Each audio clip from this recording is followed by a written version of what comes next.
Nous sommes en 1976. Natalia Zvereva est encore une enfant, mais déjà, elle adore accompagner son père Marat sur les cours de tennis. Il est professeur dans le meilleur club de tennis de Minsk depuis presque 30 ans. Natalia s'amuse à courir après les balles, à les ramasser, à les lancer à son père ou à les jeter dans le panier.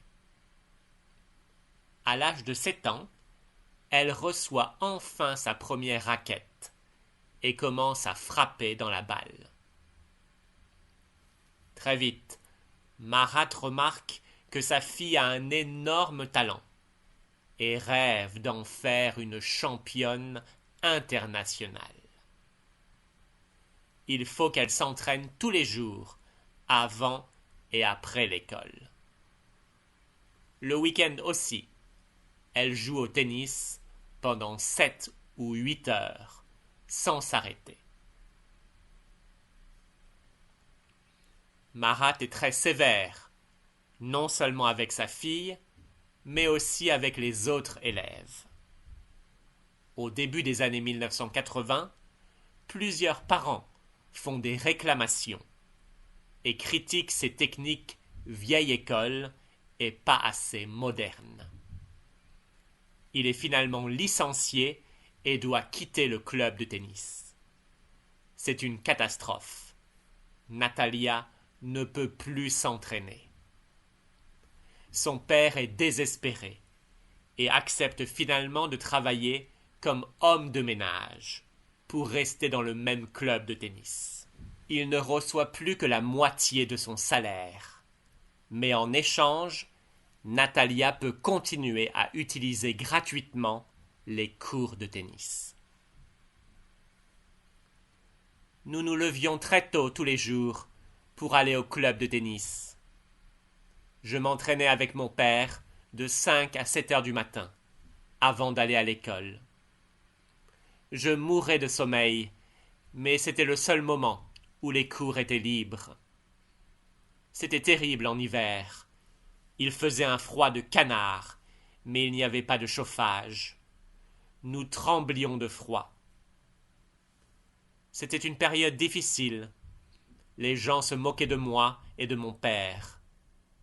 J'ai découvert que les gens pouvaient être froids, méchants, indifférents et malpolis. Mon père me répétait « Ne les écoute pas, ils sont jaloux, c'est tout. Un jour, quand tu seras la meilleure joueuse du monde, ils s'excuseront tous. Tu verras, j'en suis sûr. » Et nous avons continué comme ça pendant plusieurs années. 2 ans plus tard, le gouvernement soviétique remarque Natalia Zvereva. À l'âge de 12 ans, la petite fille sombre et sérieuse, au visage triste, entre dans l'équipe nationale junior. C'est le début d'une nouvelle aventure. J'étais très fier de représenter mon pays à l'étranger. Je me souviens que pendant mon premier voyage aux États-Unis, nous avons reçu en cadeau des t-shirts, des pulls et des joggings de Nike. En Union soviétique, il était interdit de porter des marques occidentales capitalistes. Mais moi et mes camarades, nous étions très excités et nous avons sauté de joie dans la chambre d'hôtel. Nous avons essayé tous les vêtements et fait semblant d'être mannequins pendant toute la nuit. À ce moment-là, je crois que c'était le plus beau jour de ma vie. La petite Natalia gagne tous les tournois juniors les plus célèbres et devient non seulement la meilleure joueuse d'Union soviétique, mais aussi la meilleure joueuse du monde junior en 1987. À la fin de l'année, elle n'a que 16 ans et est encore amateur, mais elle est déjà classée 19e mondiale et fait des matchs contre les plus grandes joueuses. Le gouvernement soviétique en est sûr. Natalia Zvereva est la nouvelle perle du tennis et elle deviendra numéro 1 mondial.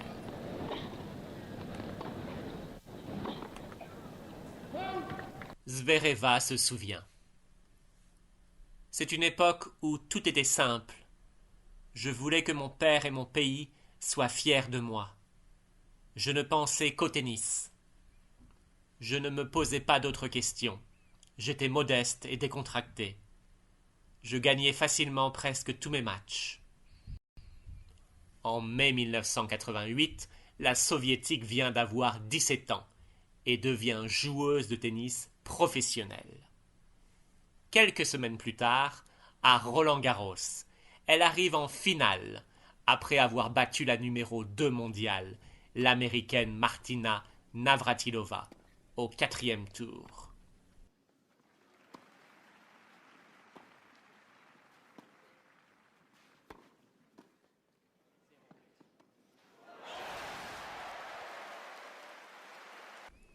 En demi-finale, elle garde son sang-froid et sauve une balle de match contre l'Australienne Nicole Provis.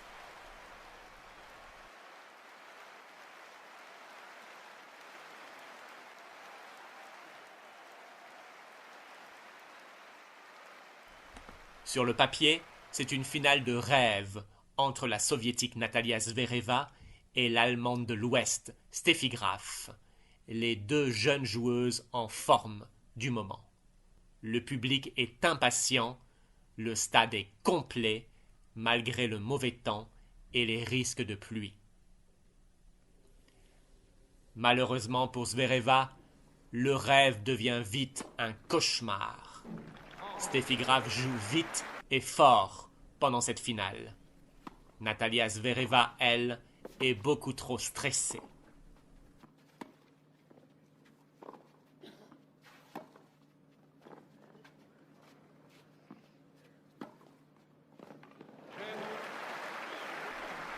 Je n'ai presque pas dormi la nuit avant la finale à cause du stress. Je manquais de sommeil. Si ça se trouve, j'aurais dû prendre un somnifère. Je n'avais pas d'énergie, j'étais molle. Mes jambes ne bougeaient pas et mon bras tremblait de peur. J'avais des frissons partout et je ratais tout. Je ne trouvais aucune solution. J'essayais de souffler lentement pour me détendre, mais ça ne marchait pas. J'avais envie de vomir. C'était terrible. En fait, je n'ai jamais pensé que je pouvais gagner ce match. J'avais déjà perdu dans ma tête avant d'entrer sur le court. J'aurais dû être positive et croire en moi, mais je manquais d'expérience et de confiance.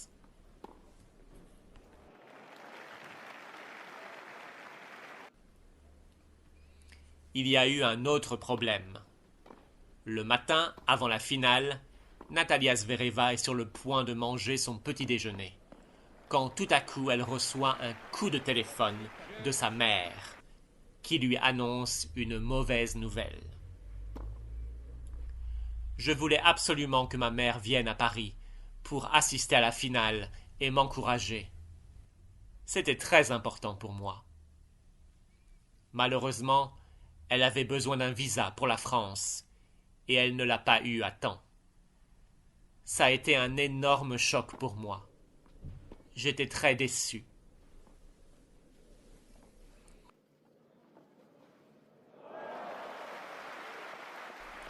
C'est la finale la plus courte de l'histoire de Roland-Garros. Le match n'a duré que 34 minutes.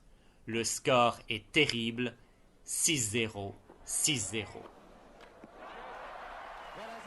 C'est une catastrophe. Certains spectateurs ont même crié « Remboursé !» après la fin du match. Steffi Graf doit s'excuser auprès du public pour cette finale si courte. Natalia Zvereva est gênée et refuse de répondre aux questions des journalistes. Elle leur dit « Je me sens mal, laissez-moi tranquille, ou sinon Je vais tomber dans les pommes. Je n'en peux plus. Je m'en vais. Avant de s'échapper en courant. Elle retourne quelques minutes plus tard sur le court pour assister à la cérémonie du tournoi. Je ne voulais pas y retourner, mais mon père m'a dit « Il faut que tu y ailles. Sois courageuse. » J'avais les larmes aux yeux, mais je me répétais « Il ne faut pas que je pleure, il ne faut pas que je pleure, il ne faut pas que je pleure. » Est-ce que Natalia Zvereva en veut à Steffi Graf? Non, absolument pas. Jamais de la vie. Elle a fait son travail, c'est tout. Elle a eu raison. Mais je m'en veux un peu à moi-même. Je n'aurais pas dû être aussi négative et pessimiste. Est-ce qu'elle pense encore souvent à cette finale? Elle hésite longuement avant de répondre. Je ne sais pas trop quoi dire. Cette finale, c'est un peu comme un éléphant que je dois porter sur mes épaules. Vous savez, un éléphant, c'est lourd. Très, très lourd.